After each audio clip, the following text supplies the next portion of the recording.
Here are 5 Amazon interview questions that focus on their leadership principles, written by our expert interviewers from mockquestions.com.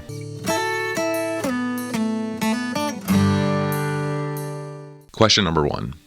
When entering a new work environment, what kind of impression do you try to make? Although Amazon is looking for innovators and maverick inventors, they're also looking for humble leaders who earn trust. They expect those new to their teams to learn the ropes, ask lots of questions, and have a lay of the land before they start reinventing the wheel. Focus your answer on the leadership principle, earn trust, and consider the words of Jeff Bezos, who said, "I think one thing I find very motivating, and I think this is probably a very common form of motivation or cause of motivation, is I love people counting on me." And so, today it's so easy to be motivated because we have millions of customers counting on us at Amazon.com. We've got thousands of investors counting on us, and we are a team of thousands of employees, all counting on each other. That's fun. I try to come across as sincere. I want people to get to know me and form their own opinions based on my actions, not my words. I earn their trust by being transparent, humble, and open, and I lean on them for their insights and guidance to navigate their environment, and I build each relationship from there. Question number 2. Discuss a time you went above and beyond for a customer. Amazon describes themselves as being customer obsessed. When answering this question, fully embrace this mentality to exhibit that you already embrace their culture. Focus on the Amazon leadership principle, customer obsession, which states, leaders start with the customer and work backwards. They work vigorously to earn and keep customer trust. Although leaders pay attention to competitors, they obsess over customers. Reframe this interview question as, name a time you were obsessed with over-delivering for a customer. One of my staff members passed a customer call to me. This customer was upset that a part they ordered for overnight shipping hadn't left the warehouse yet. I immediately refunded the cost of their shipping, got on the phone with our warehouse, made sure they set the part out overnight, and personally saw that it got on delivery truck in time for it to arrive the next day. I then also sent them a coupon for a future shopping experience. Sometimes all it takes for your customer to feel satisfied is to empathize and handle their situation personally. Question number 3.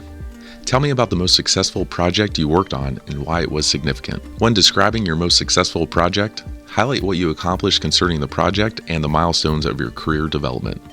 Anything that suggests you actively take charge of your professional development can go a long way here. This question falls under the leadership principle of deliver results. Leaders focus on the key inputs for their business and deliver them with the right quality and in a timely fashion. Despite setbacks, they rise to the occasion and never settle. Jeff Bezos once said, "In the end, we are our choices." I once volunteered for a task that felt a bit farther outside my scope than I'd realized, but I was committed. Very few of my peers were available to help, and only in the most limited capacity. So for the most part, I was on my own. I had to be strategic in when and what I would lean on them for. I did most of my preparation on my own and approached the work in a way no one in our department had before.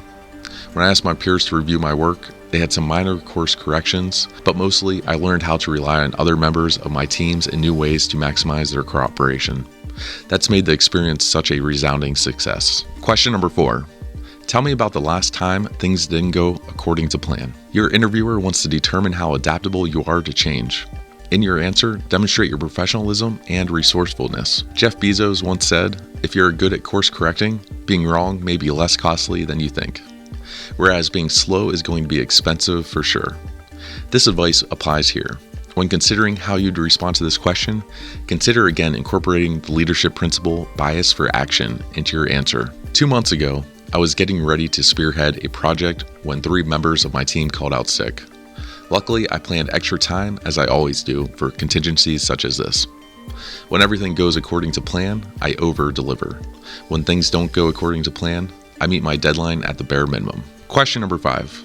How do you monitor the performance of your teams individually and as a whole? The interviewer wants to learn how you identify the growth opportunities of your teams individually and as a whole, and how you develop and mentor them toward continued growth and success. Consider the leadership principle deep dive, which states, leaders operate at all levels, stay connected to the details, audit frequently, and are skeptical when metrics and anecdote differ. No task is beneath them. I hold small meetings first thing in the morning as I check in. I ask each team member where they are with their work and the challenges they are trying to overcome. I then ask for volunteers or for feedback and encourage everyone to get involved and help any teammate that needs help. Then I follow up on their progress, making sure they have everything they need. This allows me to keep a close eye on things without micromanaging. Not only does this approach enhance their hard skills, but it also enhances their interpersonal skills as well. Knowing the leadership principles at Amazon will put you far ahead of your competition. Practice 25 more of these questions by heading over to mockquestions.com today.